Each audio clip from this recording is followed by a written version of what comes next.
How do I be a masculine man in relationship today, in modern relationship today, and not lose myself? I'm gonna tell you about a woman whose heart is sunshine, whose body burned hot. I'm gonna tell you about a woman who's cold as tundra with some frozen eyes. I can tell by the way she moves. Welcome to the C Note Show, gentlemen, brought to you by Great Men Move Mountains. It's Friday, June 19th here, 2020. We have a phenomenal show. We have a guest calling in from Australia. It's 3 a.m. Saturday morning in Australia right now. And we got Patrick, 5 a.m. in New Zealand Saturday morning. It's 11 a.m. Mountain here Friday. You are here because as a man, this is where you do your daily work. Whether you're separated right now, whether you feel like you're in purgatory like I felt in 2015, whether she just threw some nasty ass texts at you. I have two men in the last 8 hours that have told me that she's been nasty texting and trying to engage in text fighting. So regardless of that, or whether you're divorced at this point and you want to learn about relationship, you want to know what it means. Like, what does this nice guy syndrome mean? What does it mean to hold on to your nuts? What does that mean? How do I be a masculine man in relationship today, in modern relationship today, and not lose myself? How to have connection and intimacy and confidence in myself all at the same time. That's what we do here every single day in the C Note Show. And the only woman allowed in this show is Miss Cynthia Cruz, my partner in crime, professional coach for our feminine perspective. Thanks for being here, Cynthia. Thank you so much for having me. It is an incredible privilege to get to sit here and hear your stories. And there was a joke before the show started about, hey, there's a lot of testosterone going on this morning, or welcome to the show of masculinity. Yeah, like, hell yeah. That's a wonderful place to be, and thank you for including me. Yeah, absolutely. Thank you, Cynthia. Thank you for being here. Yeah, we're high in our T count today, guys. It's Friday. Hell yeah. And our theme of this week, who am I really? Who am I now? Who was I when I met her? And who am I going to be tomorrow? You are the same man in body that you were yesterday, unless you lost a whole bunch of weight. I've guys have lost 30 pounds over the last 6 months doing this kind of work, kicking ass into the gym and wanted to be that new version 2.0 of themselves. We have a guest on from Australia today. I'm going to bring it to Steve here in a couple of minutes. I want to start off with a post from the forum and also some comedy. And today, like I previewed yesterday was how to know if your woman is a basic bitch. And that doesn't mean that she's bitchy, guys. That doesn't mean that she's basically bitchy. That means she's got like juicy on the ass of her sweatpants. And she says things like, what happens in Vegas stays in Vegas. And she thinks she's being original when she wears the slutty nurse outfit for Halloween. You're not original if you wear the slutty nurse outfit. You're a basic bitch. That's the point. And today our comedy is you're a basic bro. How to know if you're a basic bro. But we're going to start off with a post from the forum. Today I will connect with her in a different fashion. I will let her know that I thought about our conversation last night. I will explain that I was triggered to feeling embarrassed and less of a dad when I didn't remember that my son's extended school year was Monday through Friday, right? 9 to 12. I didn't remember that. He's done it the last 4 years, and my wife made those points to me emotionally and critically that I didn't remember. From sitting back and thinking about it, I realized that I'm not perfect and I can't remember everything, and that because I didn't remember, it doesn't make me a bad father. More importantly, it provides me an opportunity to be a better father. So I took actions to save that information so I don't forget in the future. I realized the tremendous value my wife brings because she does remember all this information, and I truly appreciate it. It helps me become a better man. Moreover, I can see her frustration is with that. She's the only one that remembers, and that is a ton of responsibility on her shoulders. She would like for me to understand that, but feels disconnected when I don't. I will ask if she can tell me about her frustrations so I can better understand. This will only help us connect and communicate better so we can be on the same page. Man, I've been there. How many guys have been there where you're focused on you're the hunter, you're focused on work, you're focused on these 10 things in life, and oh shit, I forgot about number 72, and she really reamed me for it, right? Or in her mind, this is important. This is our children. How could you not remember this? And almost like you're doing it on purpose, almost like you're a bad person for having forgot that. My silly example was when I ordered, this is in the past, this is like 7 years ago, right? With my son's mom, when I ordered pizza and I forgot to ask for light cheese, like half of the amount of cheese on the pizza. Holy shit. You would have thought I would like whip my dick out in public or something, man, because that was the end of the world. How dare I do that? how dare I forget to order light? You know, it's like, you don't care about me. You never listen. Blah, fucking, right? So Ruben says, how dare I whip my dick out? I mean, not order light cheese in public. Yeah, we definitely have been there. And that doesn't mean that she doesn't have a point, but when she attacks us critically and emotionally and to who we are as a person, that's below the belt. And that's something that we need to learn how to deal with, right? That we need to learn how to understand and go forward with in a positive way. And that deals with our boundaries and our values. We're highlighting the book, Hold On to Your Nuts this week. And Hold On to Your Nuts has to do with, what are my boundaries in the world? How do I stand up for my boundaries? And who am I? What are my values? And how do I call out the elephant in the room and also learn to pet the elephant, right? Like, let's call out the elephant and let's learn to dance with the elephant. Let's learn to pet the elephant and give our gift now. And speaking of give our gift now, you know, your gift might be that you're a basic bro. And here's this video to help you understand if you're a basic bro. Here we go.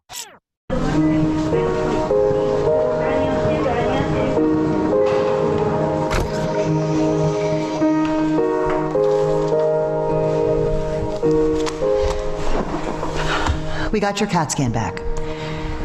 And unfortunately, we did find something on the brain. A backwards fitted cap. You're a full-on basic bro. Doctor, that's impossible. Only bitches can be basic. I'm afraid bros can be just as basic. You refer to your friends as your boys.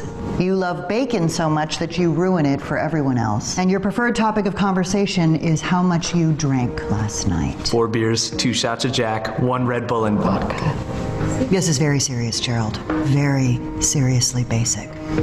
Are you experiencing any other symptoms? I guess I talk about high school a lot. I quote Barney from How I Met Your Mother here and there. Probably rip on vegetarians, make unoriginal make me a sandwich jokes to your significant other? Yes. Shit is basic. The good news is, we caught your basicness early. If you can wean yourself off the guys only poker nights and stop referring to your basement as your man cave, you might be able to salvage a personality. Actually, I haven't told you everything. I've noticed a strange feeling, like this area. I think I have a crush on Emma Watson. Oh my God, that's basic. Gerald, you really need to be upfront about all this basic shit. I'm going to show you a series of images. I just want you to tell me the first thing that pops into your head. Art. Perfect profile picture. I'm totally gonna do this with my boys. Hero. Fuck you! A grown man with serious opinions about teenage girl music. You are a stage 4 basic bro. You always did take pickup basketball a little too seriously. But the real victim here is you, Lucy. Basic bros spend their days drinking on the couch with an unearned sense of entitlement. It's you who will have to pretend not to be humiliated when he very obviously checks out your waitress at Hooters. That's right, sister. He took you to Hooters. The kids too. Because he's basic. Basic as fuck. Hey, I don't need to sit around here and be insulted by you, okay? I want a second opinion. He took me to Hooters for breakfast. It wasn't early lunch. Oh my goodness. College Humor. It's a new channel that I found a couple days ago. College Humor. It's hilarious. Oh, you're basic as fuck. Oh, it's so basic. Yeah, Ruben. Ruben, I ripped on Ruben earlier because he has this Nike swoosh on his shirt, just like I had an Under Armour logo on my shirt on Monday this week. Like, we're basic as fuck wearing that stuff. Anyway, speaking of basic, my favorite kind of pie is pumpkin pie. Now, we don't have a picture of pumpkin pie here, but Cynthia's been unveiling her pie this week, and the way, the different forms of how we can step into leadership with a woman, right? So we've got this metaphor of the pie and the pieces of the pie, and a woman is looking for these different pieces of energy in her life, either from you as a man, from the relationship, or from within herself. And I basically love pumpkin pie. Key lime looks pretty good. I don't even know what the other one is. And there's cherry pie. I can't eat so much sugar anymore, guys. And I'm not a kid anymore where I can just eat 3 pieces of pie and keep going. But I can eat Cynthia's pie. We're going to have Cynthia's pie today on the show. But first, I want to start with Mr. Steve. Steve, I love that you're calling in. I so appreciate it. I met you on one of Steve Horseman's forums, right? Good Guys to Great Men. And I'm sure you're on multiple forums like most of us are here, which is totally cool, right? We all have a different feel, and that's awesome. And I'm open about that on the show. It's like we're all a tribe together. And Steve, I'd love to just jump into it with you, bud. Like, obviously, we just cut to the core here. We dive into this shit, and then we springboard up off the bottom with perspective and a plan, right? So we dive into it, and then we springboard up out of it. And I'd love for you to share a little bit of your story with us here. So welcome in. Like, welcome to the tribe, Steve. I appreciate it. Thanks, Jeff. Thanks, guys, for having me on. Just a disclaimer, it's 3 a.m. in the morning, so I'm still half asleep. So I'll be waking up during the course of this show. So yeah, it's good to be here. Thanks. Thanks for being here, Steve. Totally. Yeah, cool. I like that video you just had on, especially when they looking at the ultrasound and they had a backwards baseball cap on. So that shows no the right. comment. No comments. No comment. We don't insult our guests here too heavily. I gotta get you involved. It's a little bit of hazing, Steve. There you go. Yeah. That was good. So as you said, Jeff, I met you on Steve Horseman's forum. I've done Steve's 3-month man cave program. I think it was about 2 years ago now. And I've been on a couple of different forums on and off over the years. And then I think I jumped on your one towards the end of last year or the beginning of this year. So yeah, my current situation is I'm about 7 weeks separated on my second marriage. So yeah, it's been a bit of a tough time in the recent weeks. But it's a fast learning curve to, what it means to show up as my true self or how I haven't been doing that over the past couple of years. So I'm not sure where you want me to go. I've got just a bit about me. I obviously live in Australia. I'm based in Sydney, about 30 minutes out of the city. I'm not sure if any guys here have been to Australia before, but you're always welcome to come down under, say hello. So yeah, two marriages. I've got a couple of beautiful boys who are aged 20 and 17, or almost 17. Working as a website content developer, and yeah, learning a lot. As I said, a fast track about what life now looks like for me as a separated guy, and all the things that come with that, such as feeling like a failure because I've already done this once, failed once, I'm doing it again, I'm failing again, and all the learning that comes with that, and all the heartache and that comes with that as well. So I think out of this last 6 weeks, I've probably been in tears about 30 of those 50 or so days at some point in the day. So you'll be going fine, things will be good. You'll hear a song, or you'll see a photo of something, or you have a memory about something, and then you just kind of crash and burn again for a few minutes or for a couple of hours, and then pull myself back together.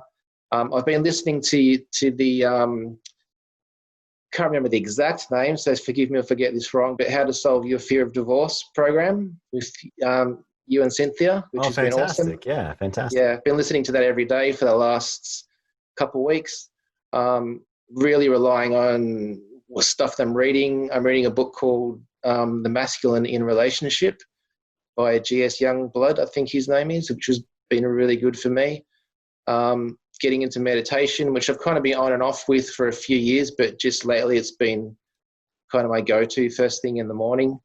And then just getting through the day, thinking about things, trying to not think about things at times, and just get through each day as best I can. Yeah, Steve, thank you for jumping on. One thing I don't think that I've said on the show is, and this is something I don't talk about a whole lot, is I also married my college girlfriend.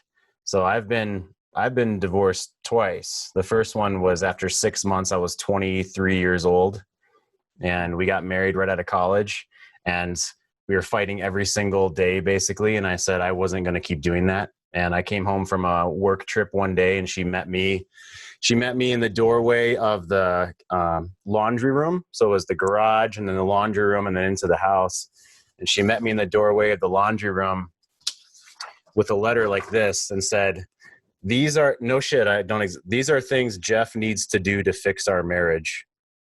And it was like, go to therapy, keep the house more clean. That was in the top 3. And then I kind of stopped reading. I kind of didn't really read past keep the house more clean. I'm 23 years old. And I said, and I was like, I'd like to be friends again. Let's start over. And then she said, if you don't agree to these things right now, I want you to leave the house. I know my rights. Otherwise, I'm going to call the police. Wow. Okay. That was when I was 23 years old. The guys that know me, if you draw a hard line in the sand, I don't react to that super well. So I got real pissed and I said, I fucking dare you to call the police. That probably wasn't the best thing to say, but when I was 23 and like I paid half the bills, I haven't done anything wrong. I haven't hurt you in any way. She had been getting counsel from a divorcee friend of hers who had been like raked over the coals by her ex-husband, right? So this was like her game plan when I came home. And I said, I didn't say it nicely. I said, I fucking dare you to call the cops. She didn't. She went into the bedroom, locked herself in, and that was it. Like we basically didn't talk again. And then I got with my son's mom 3 months later and got her pregnant really fast accidentally. And I was with my son's mom for then the next 13 years. Right. And I got divorced from my son's mom in 2015. So when I was 23 years old, I did zero work. Like I had zero understanding of any of this. Right. And so that's super embarrassing for me. And so I'll share that. It's, like I'm here, Steve, and I don't know if you know my story, but real quick, I'm here because in 2015, I was fucking in free fall and she slept with another man in 2015. And I found Steve Horseman in 2015, in September 2015. And I had been in mental health for years at that point. I've been a teacher for over a decade now and in mental health and working with families and kids in the school system. And I still couldn't see the back of my own head. I still didn't know this specific knowledge of how to be the man we want to be in modern relationship. Right. So none of us know this from birth. And if our father doesn't teach this to us, or if we don't have a tribe of men, which no one I know has a tribe of men in the Western world that teaches them this kind of thing, it's not automatic. And what we learn in movies and sitcoms and from our father is not what's successful in modern relationship today, right? Everything is so different than it was in 1965 or 1985, like even, or 2005, right? So I'll be vulnerable with you, Steve, right? And so let me ask you, let me give you a frame. This week it's who am I now? And we're talking about boundaries and our values, our nuts, our values. And so let me ask you, Steve, how have you delineated and put a container around your own interactions with her? Talk to us about, because many guys in this spot here are separated in either they're living together still or they're not living together, but they're hoping to reconcile, but really she just wants space at this point. And so we're here putting boundaries around our own selves and how much we give to, we don't want to overly give, we don't want to overly invest, but we still want to show up as the man we want to be, right? And I totally relate to half of the days being in tears and in free fall and purgatory. So, and I'm going to bounce it over to Cynthia here in a moment, but Steve, so how are you putting boundaries around yourself and what is your goal right now in this current chapter of life for you, please? My goal, I think, in this current chapter is to learn the lessons that I've needed to learn over the past few years. So my wife and I are kind of in a bit of we're in a no contact kind of space at the moment. Probably for about the last 12 months, maybe longer than that, of our marriage, she had been asking for space. She had been saying, like, this is not working for me for XYZ reasons. She went through quite a serious illness for a couple of years with chronic fatigue. And that kind of really rocked our relationship. we're blending a family of 5 kids. So I had 2 boys. She had 3 kids of her own. So that brought with it its own kind of tension and stress. That was quite difficult. So yeah, but the biggest theme was that I was hearing was that I need space. I need to, you know, because I'm the type of person, or was the type of person that would, when you speak about boundaries, that's probably one theme that that's really been hitting home to me even this week, is that my boundaries have been quite blurred over the past couple of years. So what worked at the beginning of our relationship when we met, which was amazing, was it was like we'd known each other in a previous life or something. It was just one of those, it knocks you in the face kind of, wow, this is kind of the thing I've been looking for my whole life. And we had this amazing start to our relationship. But what I've realized is what's great at the start and what gets your relationship off the ground and up and running is not necessarily what keeps it going. So I was relying on all those things I was doing at the start, being romantic and trying to be this great guy. And we had lots of time together. And then as things got a bit more serious, we got kind of more committed and ended up getting married and bringing our kids together. Those things that worked at the start to build our relationship were no longer the only thing that was needed to sustain it. So, and I didn't learn, I'm not sure how to describe it, but I didn't learn how to develop from that kind of initial place of having just met, having been in love for the first couple of years, into the man who was now taking responsibility for stuff, who was now, you know, clear on his own boundaries, who was kind of had his head a bit, you know, screwed on the right way. So, and that became more and more frustrating for her in our relationship. And then the wheels just kind of started to fall off a bit. And then things kind of got worse and worse and worse and worse until eventually, as I said, about 6 weeks ago, we ended up separating. So the container, I think it was your question for me, is definitely around boundaries and who am I, how do I show up, and why is the way that I was showing up, why didn't that way work? A lot of it's got to do with patterns that I brought through my whole life, things I haven't addressed, insecurities, fears. This kind of idea that I had in my head of what a husband is, which I guess for most of us, as we all do, we learn from our own parents what that is, what it means to be a man, what it means to be a husband, what it means to be a dad, what it means to be a mate or a friend. So lots of those kind of images and patterns that I had in my head were a bit fucked up. And I'm kind of relearning what those patterns, or unlearning some of those patterns, and relearning new ways of who am I now, and what do I look like now? How do I speak now? What do I think now as a second time round separated? And what does that all mean for me? So that book that I said I was reading, The Masculine in a Relationship, he talks about the blueprint, and the first one is being responsive over being reactive. So I've tended to be reactive. I haven't been very good at being responsive, or thinking that I'm being responsive when I'm being reactive. And he talks about creating structure, and talks about creating a safe space for yourself and for those around you. So the container for me now is rebuilding, pulling down all those things that haven't worked, and deconstructing those things that haven't worked, and rebuilding myself in a new way from the ground up, and really learning how to listen, and really learning how to listen to myself and what my values and beliefs are, rather than trying to be a people pleaser, because I'm a bit of a nice guy as well. So that I had the nice guy syndrome, nice and happening. So, and then kind of, I just lost myself in all of that. So I lost my own sense of who am I now as a man, and who am I as Steve. Yeah. So yeah, that's what I'm rebuilding that now.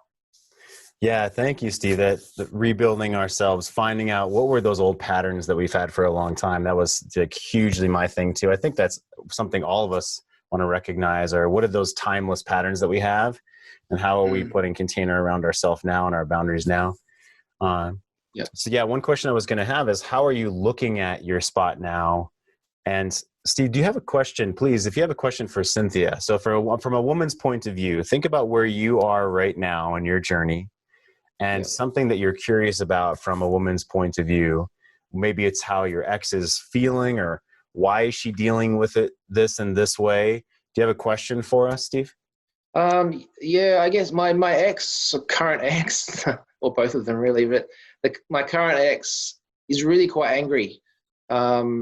And nothing but, like, there's been no affair, there's been no abuse, there's been no obvious kind of thing that I can put my finger on that to say, well, this happened, this event happened. Therefore, I can understand why you're angry and why you're feeling quite resentful and quite like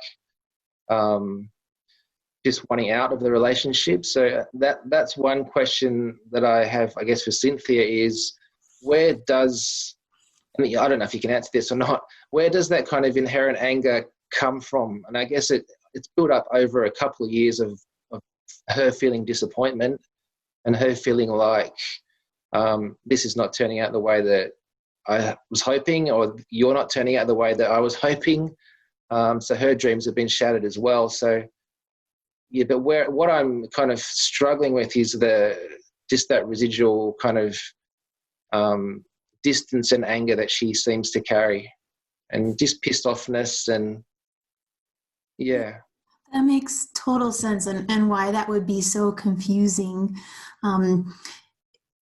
I will say that even in myself, I've felt that resentment can almost become addictive. And you can get into, as a woman, I can get into addictive thought cycles of feeling resentment. And it sometimes gives me like an anchor to push against, something to feel myself in. And so that could be something, if she's losing the container now of I'm married, having a husband, even though she says, like, I don't want that, I'm pushing that away, she's looking to create her own sense of self, her structure. And emotions for a woman can do that, even the negatives. And doesn't sound like she compartmentalizes very well. So your gut response of what you said is kind of built up through the years. It is the little things. The feminine can get so hurt.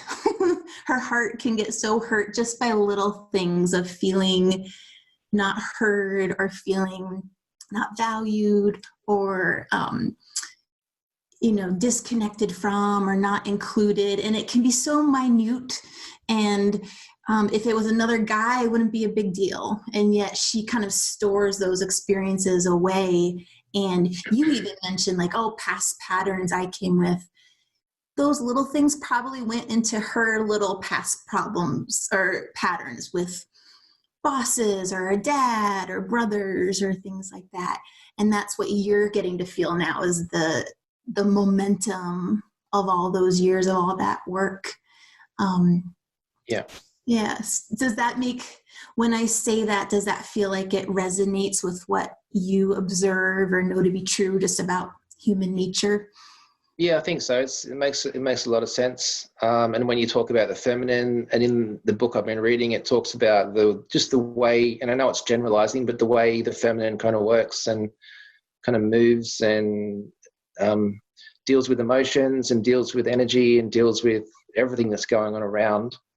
It's quite different to the way that masculine energy operates, which is very kind of, in a healthy way when it's happening, is kind of very still and strong and dependable, or at least should be, but doesn't really understand when the feminine energy is raging and in a storm, how to stand in that storm. And this has been my biggest challenge, is when that storm is raging, not to take it personally and not to take it as, well, what have I done wrong? Why are you raging at me? What can I do to quickly fix this and get things back on track? Which just makes her even more frustrated. Yeah. Because I'm not hearing her. She's like, what can I do to fix this? Come on, can I make you a cup of tea? Can I just, like, it's not that simple, obviously, but I'm trying to fix stuff and have been trying to fix stuff on the fly and on the run, and it just doesn't cut it at the end of the day. And she's left feeling unheard, unloved, unappreciated, all of that stuff. Yeah, that reminds me, I don't know if you've ever seen this video. It's called It's Not the Nail, and it's this funny video, and this woman has like a nail like sticking out of her forehead, and she's like, I have headaches and my clothes get snagged, and the gentleman next to her is like, can we take the nail out of your head? And she's like, you're not listening to me. Like, that's not the problem. I want you to hear my pain. And he's just like, fuck.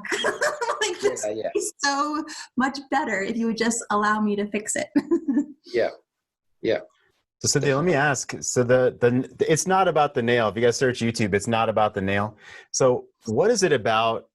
She wants you to connect with the feeling and not talk about the nail. What are the pieces of pie that she's hoping to feel within herself? So Steve, we've been developing, so let me show right now, Cynthia's expressing what a woman's wanting within connection. This is similar to the 6 human needs. We have the 6 human needs listed on the left: certainty, significance, purpose, variety, and connection. And Cynthia's been connecting this. And also there's one more. Growth is not on here just yet for the 6 human needs. And Cynthia is relating that to what a woman wants to source in her life, either from herself or mostly she wants it from the relationship. And if she can't get it from you or herself, or if she can't get it from the relationship, she's going to go find it some other place or build up a shield within herself, right? She wants it from the relationship or you, but if she has to make it from herself. So help us understand that, Cynthia, with, don't talk about the nail, connect with me with my feelings. How does that relate to the pie pieces, please? Yeah, when a woman gets to, connect in an emotional way with you, whether she is sharing about her world or you in your masculine frame are sharing about yours, she feels like included. She feels like she is significantly part of a partnership and tribe.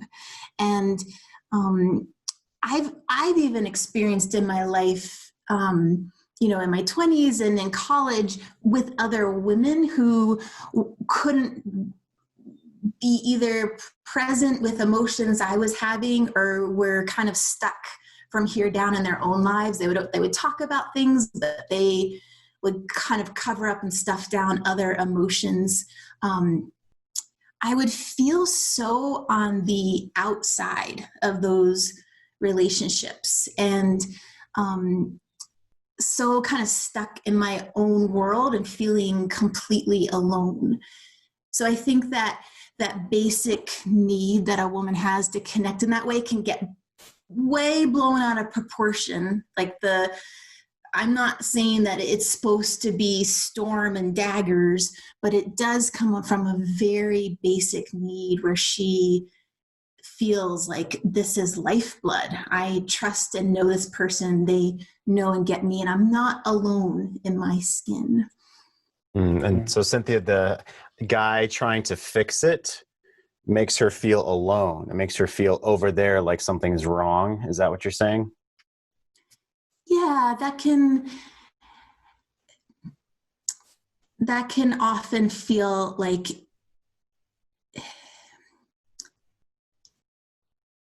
it's not so much like wrong or bad as if I'm sharing an emotion, the emotion is important to me. It's something that I'm processing.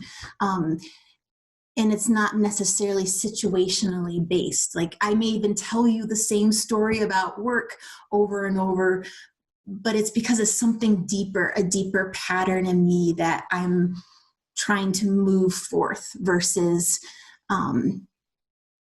just trying to like hit the nail on the head and fix this box because I know the emotion's still going to be there. I see. Okay, that makes sense. So what's the thread that's between all the boxes? So Steve, let me ask you, with your separated spouse right now, right? What were there threads that connected all these different boxes, and when you ask her, what has she shared with you about why she was upset, right? What has she shared with you that's been a pattern or a theme? An example that just comes to mind is we went about a year ago. We actually went on a weekend retreat, couples retreat. It was called a Love Life retreat, which was supposed to be a weekend of couples coming together, talking about their stuff, reconnecting with each other, kind of reigniting that flame between them. We left that weekend retreat having had one of the biggest arguments we'd ever had on the weekend of the retreat. And one thing that came up during one of the sessions was this was a massive smack in the face for me. She used an example of when I ran her a bath, because I would often, she works as not a psychologist, but she works with women's health, and she does a lot of emotional work and energy work with her clients. So she comes home quite drained and quite tired. Anyway, one night I had run her a bath, and I'd probably done this quite a few times over the years, as thinking that it was a nice thing to do for when she got home. I've run you a bath. I've made it all nice. I've even lit some candles and put some oils in the water so it smells good. And I thought I was doing this great thing for her. And then what came out in one of the sessions during the retreat was he runs me a bath, and he thinks he's doing this wonderful, romantic, helpful thing for me. And I just want to come home. I don't want to get in a bath. I feel guilty if I say, no, I don't really want to have a bath, but you kind of now you've run it for me, and I don't want you to feel bad. So she takes the bath. But she really is, what she was saying was, are you not really even asking me if I want a bath, first of all? Because the answer is on that, for that one, it was no, I don't want a bath at the moment. I just want to sit down, have a cup of tea, and I want to talk with you. But now I've got to go in the bathroom. I'm by myself. I'm really tired. I'm not connecting with you. You're out in the house somewhere. I'm in the bath by myself. I'm really stressed out, but I can't connect with you from here. And this thing that I thought I was doing, which was helpful, was actually not helpful, because for number one, I didn't ask her, would you like me to run you a bath when you get home? And she could say, yes, I'd love that. That'd be great. Or no, just not tonight. I just want to sit down with you and let's just talk and have a cup of tea. Or I just want to sit down and not say anything because I've been talking to people all day, and I want to be with you, but I just want to be quiet. So her kind of complaint, or maybe that's the wrong word, but her point out of that was, I'm not listening to her needs. I'm doing what I think she needs, or what I would want for myself, or what I think is going to fix the problem, or what I think is going to make everything better. And I'm completely ignoring what her actual needs are, because I'm not even asking what her needs are. And I'm not really thinking outside of the square of, aren't I a great guy because I've just run you a bath? And it's really more about me. It's more about me. Well, how good am I? I've just done this amazing thing for you, but it wasn't what you needed. So, and that's been a bit of a thread throughout the course of our relationship, is that all these things that I think I'm doing that I think are helpful, a lot of them are not, because they're just me being a nice guy, and I'm not listening to her, and she's not connecting with me, and our relationship is not going any deeper. I'm just doing all these surface things, and under the surface she's got all this tension and fears and her own insecurities that she wants to share with me, but I'm not giving her kind of the right container to be able to share that with me. So that's been that's a great example. That's a phenomenal example, Steve. I mean, a lot of us are like, that's being so kind and amazing. Yeah. And if you told that story at a party, I think everyone would be like, oh, how could she not think you're a great guy? And to your point, though, if you're doing it for brownie points, if you're doing it for her to pat you on the head, and that's one issue, which you just said. Okay. I'm gonna dig a little bit, Steve. Is that okay? Yeah, go for it. sometimes what I'm feeling underneath the surface is she may not feel safe to tell you what she really wants, or she may not feel safe to come to you because of why. Why do you think that would be?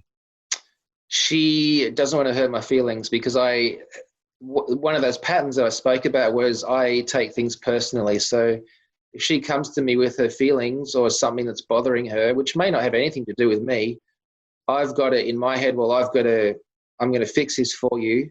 I'm not really going to listen to you, although I think I am, or I'm pretending that I am, but I'm always one step ahead thinking, well, what can I do to fix this for you? What can I do to make this better? Rather than just listen, rather than just say, hey, no, I'm sorry you've had a bad day, or I'm sorry that you're feeling the way that you are. But yeah, just listen. So one of those things for her has been me taking things personally and making it all about me rather than just allowing her to have her kind of time in the spotlight. That's great. That's great, Steve. I'm going to press pause for a second here. I just shared with Cynthia this morning a new activity I did with a man yesterday, and that man doesn't happen to be on here today, but he is on here a lot of days. And I'm going to go to a clip from Seth Godin about it's one perspective of how to not take things quite so personally. And I'll come back and I want to share that exact exercise I did with the man yesterday here on the show. And before I do that, I want to honor our men on here today. Cynthia, if you would do me a favor, please, while I bring up this clip, if you would honor the men that are on here today. We so love you guys being here. Cynthia, if you do that, please, I'd appreciate it. Yeah, thank you for asking. And I do want to share with you, Jeff, that when you were sharing your story about your very first marriage and then moving in to your second one, you got a lot of feedback. People really appreciated you sharing about that. And Walters is here. Sean jumped on. Thank you for being here, both of you. Rob is here. Ruben, I love you're amazing. You'll post a question in the chat and then in like 2 minutes time, you've answered your own question. I love it. Randy is here. Thank you. And Patrick is here. Pat, Kent is here. John and Jason, both Jasons are here. Harry, Brett is here. Thank you again. Brandon is here. Thank you so much for being here. Yeah, you guys are fantastic. Here we go. This clip from Seth Godin. He's one of my favorite authors and speakers. He's a businessman. He's got a blog. If you just search Seth Godin online, he's got a ton of stuff. So here we go. 2 minutes from Seth. Perfect. Disappointments and setbacks. So they come up with work, they come up with business, they come up with our life.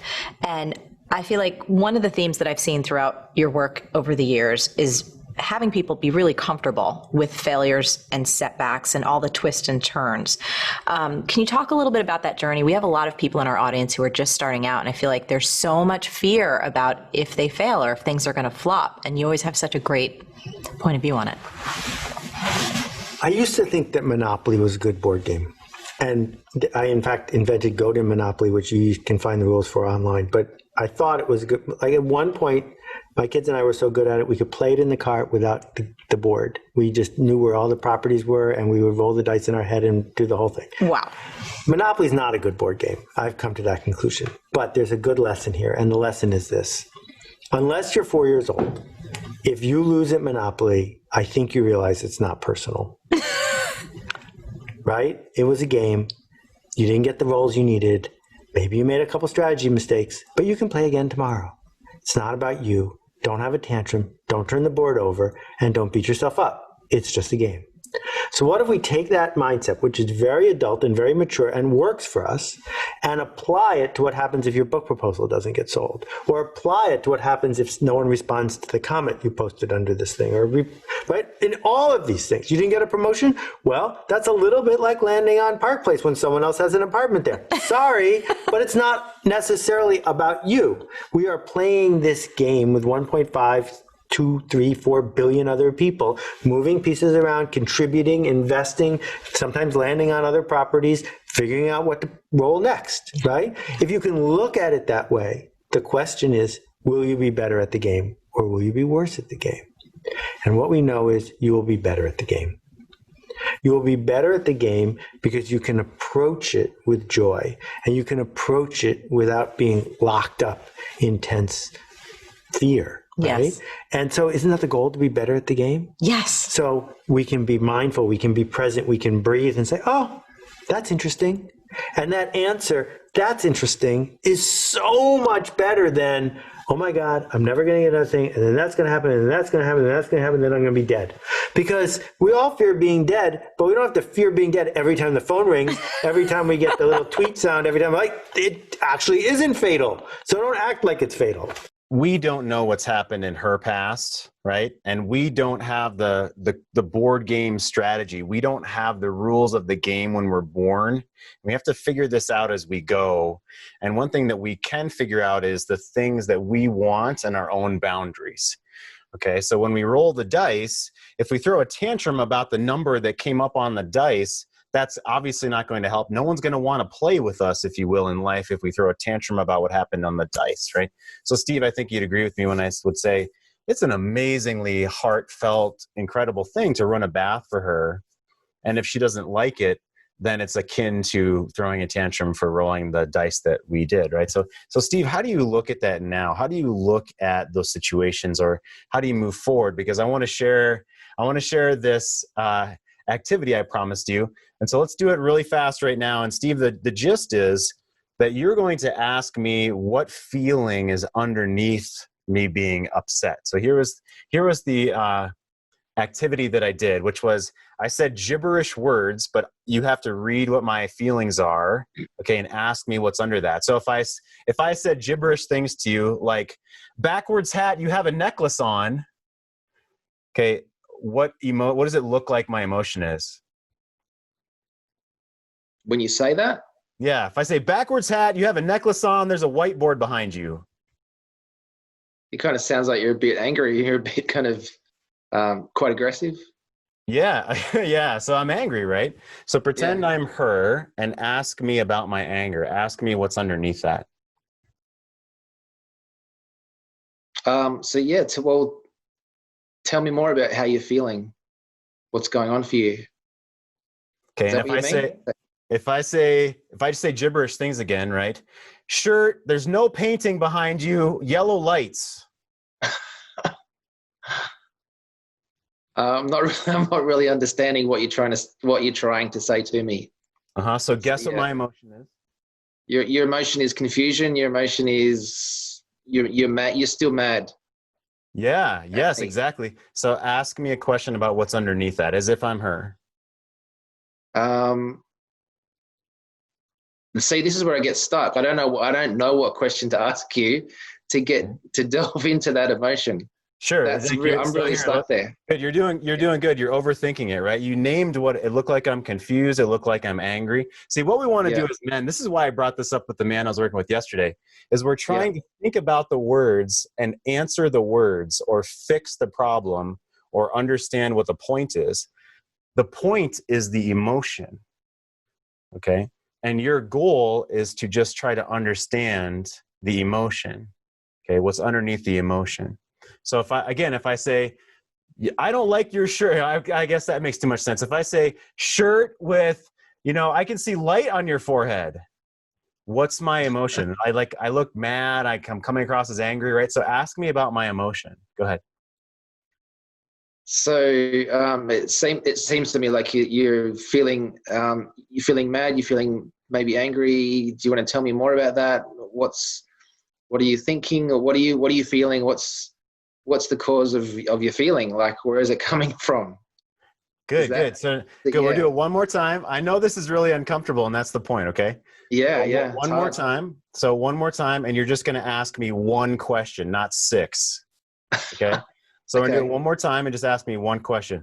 I can't see a window behind you. Because there's no fucking window behind me. Oh, you failed. You failed, Steve. You failed. Okay, again, one more time. Ask me one question about my emotion. I don't see a window behind you.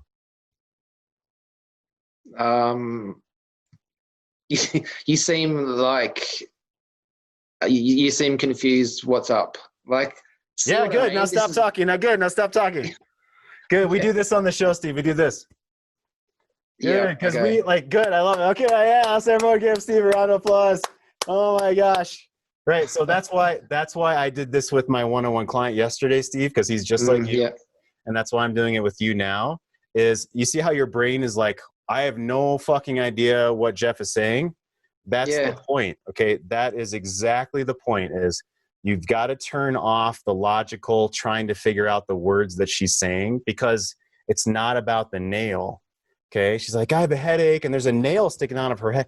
She doesn't want you to talk about the words, even if she says something accusational towards you. So like it's even harder when I say basic bros wear backwards hats.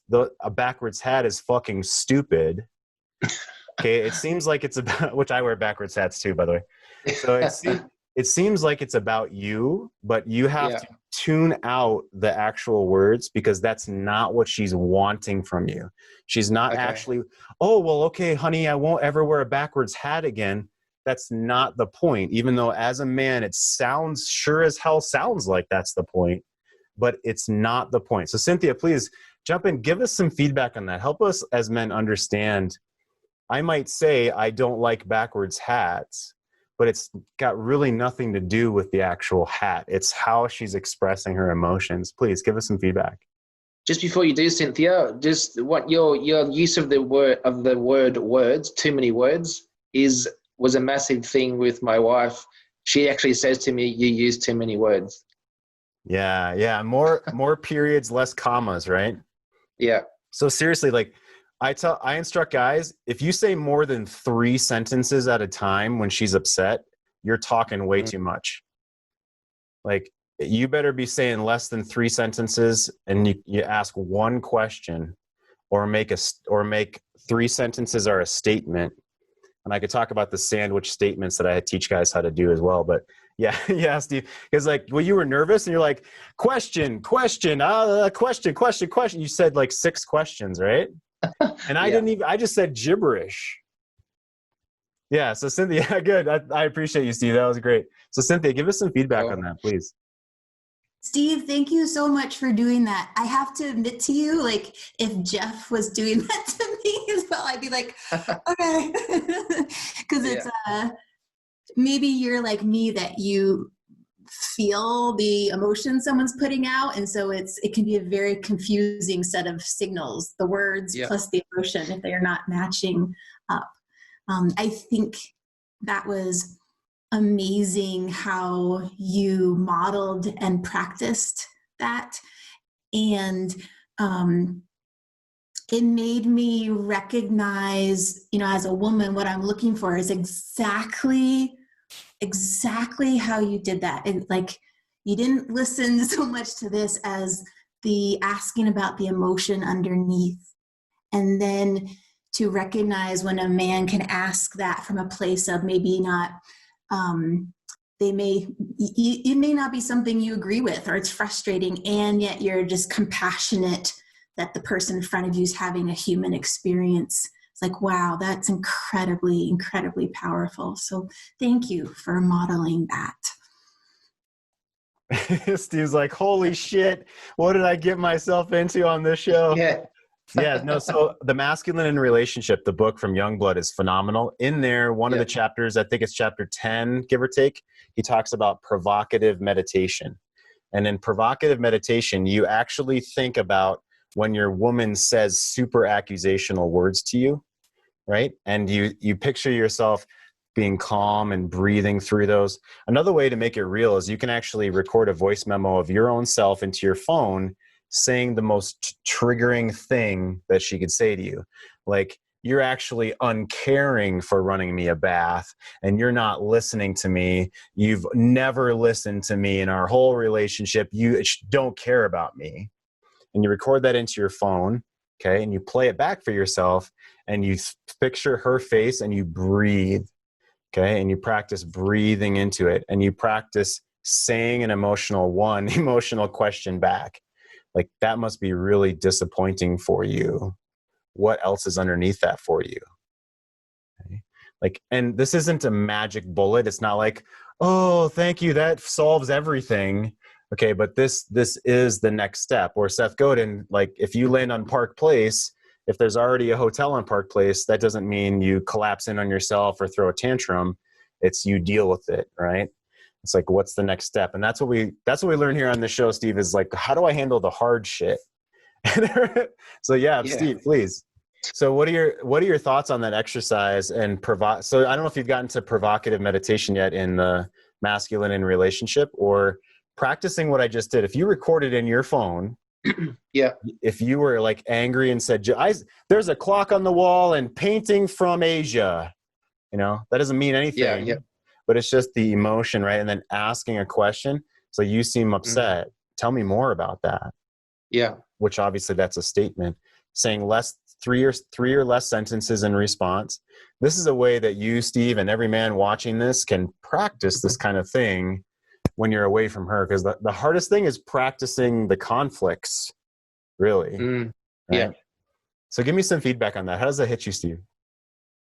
I actually, funnily enough, I do have a voice recording on my phone from my wife, which she sent me probably 2 years ago now, but it's quite an angry voice message. Because we had an argument the night before and she was kind of still feeling quite tense. And so she left a message on my phone just kind of explaining a bit more, not really explaining, but telling me a bit more about what was going on for her and asking me a bunch of questions. And it's quite an angry little rant that she had, which I have kept on my phone. So I can, rather than me having to speak something like that and make it up, I can actually listen to an actual message from her. And then I can try and, I'm going to do this after this show actually, I can try and actually listen, hear the emotion that's going on and ask a question, just one question, not 6 questions. As he said, because one of her biggest things was just stop fucking talking, just stop talking, because that's when the arguments happen. That's when I'm landing on Park Lane and I'm getting pissed off because there's already a hotel on there and I'm taking it all personal, and she's getting more and more upset because she's feeling unheard. So it's a great, I've never done that kind of exercise with anyone before that you and I just did. So it's a big challenge for me, is to, what can I do differently to not take it personal, to not try and wordsmith the situation and talk my way out of it or talk her into something. It's a challenge for me. Yeah, so cool, Steve. Thank you so much. I'm gonna press pause. Thank you so much. That was phenomenal. Next week, Cynthia, I want to get into, so if I'm a man and if she's crossing a line, right? What we're talking about now, guys, is if you have a chance to talk in a calm way with your woman, but a lot of you do not. I did not have a chance to talk in a calm way, or I just felt attacked whenever we talked, right? That definitely happened a lot, and that happened a lot as a co-parent with her as well. So we're going to get into next week how to handle if she is basically attacking, and how to specifically stand up for yourself in a calm way, in a way that she can respect. Okay, we've talked on the show about having your nuts, holding on to your nuts and knowing what those are, right? We talked about silencing the little boy this week. We talked about resisting the temptation to discuss your nuts too much and talk about them too much. You do want to talk about them with other men, but otherwise you just want to live them around her, right? And having your nuts doesn't always mean you're going to get what you want. It doesn't always mean you're going to get your way. And you want to focus on doing this work for you and give her time to learn to trust this new man that you're becoming, right? And that's a solid phase that Steve is in right now. It's in that space phase of working on herself around the other men. And that's what you guys are doing here today. So we've run out of time. I have a clip from Joe Rogan called Fix Your Life. It's like a kick-ass motivational. Otherwise, that's our time for today on a Friday. Cynthia, help me close out our show for today and honor our men, please. Thank you. And Steve, thank you so much. I want to let you know that what you shared made a big impact on the chat. And Jason said, "We get you, Steve. I'm right there with you, and love your ability to explore and identify those things you need to accept to improve." John also just had a comment just appreciating what you shared. So thank you so much. And I have incredible gratitude for every gentleman on this call. Thank you for what you share and you ask and how you are a tribe of incredible men. So thank you. Yeah, Steve, thank you so much for coming on, bud. Thanks for having me. I really enjoyed it. Thanks, everyone. Thanks, guys. Thanks, Jeff and Cynthia. It's been awesome. Fantastic. Yeah, thank you so much. Really appreciate it, Steve, so much. We're going to see you in the forum. We'll see a lot more of each other. And we, absolutely, I know coming on the show is hard, but we've got recordings on YouTube that we're putting up also. Otherwise, we've got Patrick on here from New Zealand at 5 a.m. It's not quite the same as 3 a.m. I know. But we love having you on, Steve. If you're ever up real late, you can come on and join us here. Thank you so much. This has been the C-Note Show, brought to you by Great Men Move Mountains and greatmenmovemountains.com.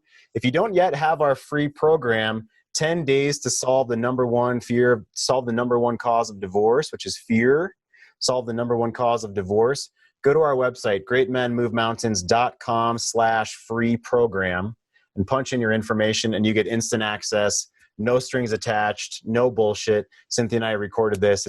It's a free 10-day program that's phenomenal. We have other free stuff on our website as well. If you want to be a part of our Facebook group, go to our website, greatmenmovemountains.com/Facebook, and punch in your info, and we'll personally invite you in, or another man that's in there has to invite you in. Every single man in our group has been personally invited in, every single one. I'm going to show this awesome clip from Joe Rogan and Mulligan Brothers. Mulligan Brothers is my favorite motivational channel. It does compilation stuff. It's called Fix Your Life. It's kick-ass. Thanks for being here today. We'll see you on Monday. Today's Friday, so we'll see you on Monday at 11 a.m. Mountain, just like every day, Monday through Friday. Thank you so much, Cynthia. Thank you. Have a great weekend.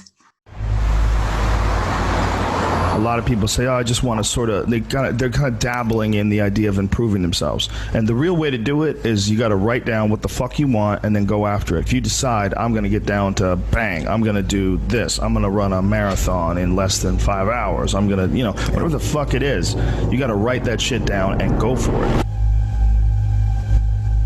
Well, my workout I schedule every Sunday. I schedule everything that I'm going to do during the week. I say I have to do yoga 2 times this week. I have to lift weights 3 times this week. I have to run twice this week. And however I fit that in, I fit that in. But I owe those things. And you don't need 2.5 hours. You can get a great workout in 40 minutes, and that's all you need for the whole day. 100%. This idea of time, like how much time did you put in today? Like you could work out in a bullshit manner for 2 hours and not get nearly as much done as you can for a half hour hard just running. So I have to get those things in. The only exceptions are injuries and sickness. I do everything that I can to put my body and my brain in a good place so that I'm keeping my engine smooth. I'm changing my oil. I'm changing my spark plugs. I'm making sure that it's operating. I mean, it's not going to be perfect, but I know that I've done my best to keep it working the best that it can. There's consequences that you pay to constantly seeking comfort and avoiding discomfort and avoiding hard work. And those consequences are you're never going to feel self-realized. You're never going to feel like you accomplished anything. You're never going to have this feeling of understanding that difficulty and struggle and the ability to push through that is a muscle. And you develop that muscle by doing it. And once you do, you develop a lot of self-satisfaction and you develop peace of mind and you understand that you can overcome obstacles. If you don't have to overcome obstacles, you never know whether or not you can. Unless you are faced with actual adversity, you don't understand how you're going to feel and how you're going to react when you overcome that adversity. Things that are difficult, when you do these difficult things, you're stressing your mind, or I should say, don't even stressing your mind, exercising your mind and exercising your body's ability to manage intense situations. It's hard. It's very difficult. It's very testing. And in doing so, you lessen the stress of regular life. The more stressful situations that I experience, the more I understand what they are and the more I can relax.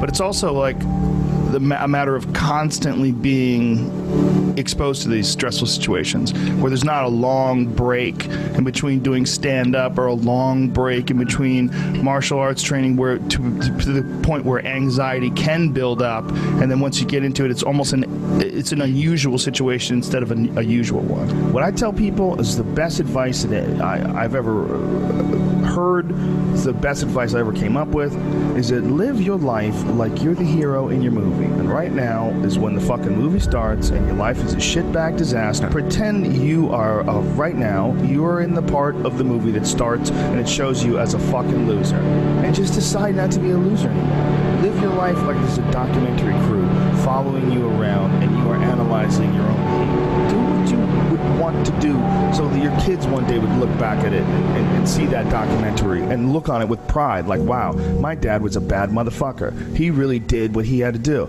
Wow, my mom really got her shit together. I love a success story, but even more than a success story, I like a dude who fucks his life up and then gets it back together again story. Those are my favorite stories. And the way to do that, you gotta write shit down. You gotta think that you are the hero in your own fucking movie, and then you gotta sit down and you gotta write shit down. Write down what you need to do. Yeah, be the hero of your story. I love that. I want to look back and my dad was a badass motherfucker. That's what I want to hear too. That's what I want to think too. Love you guys. Have a great weekend. See you on Monday. Whose sunshine, whose body burn hot. I'ma tell you about a woman who's cold as tundra with some frozen eyes. I can tell by the way she moves that she can't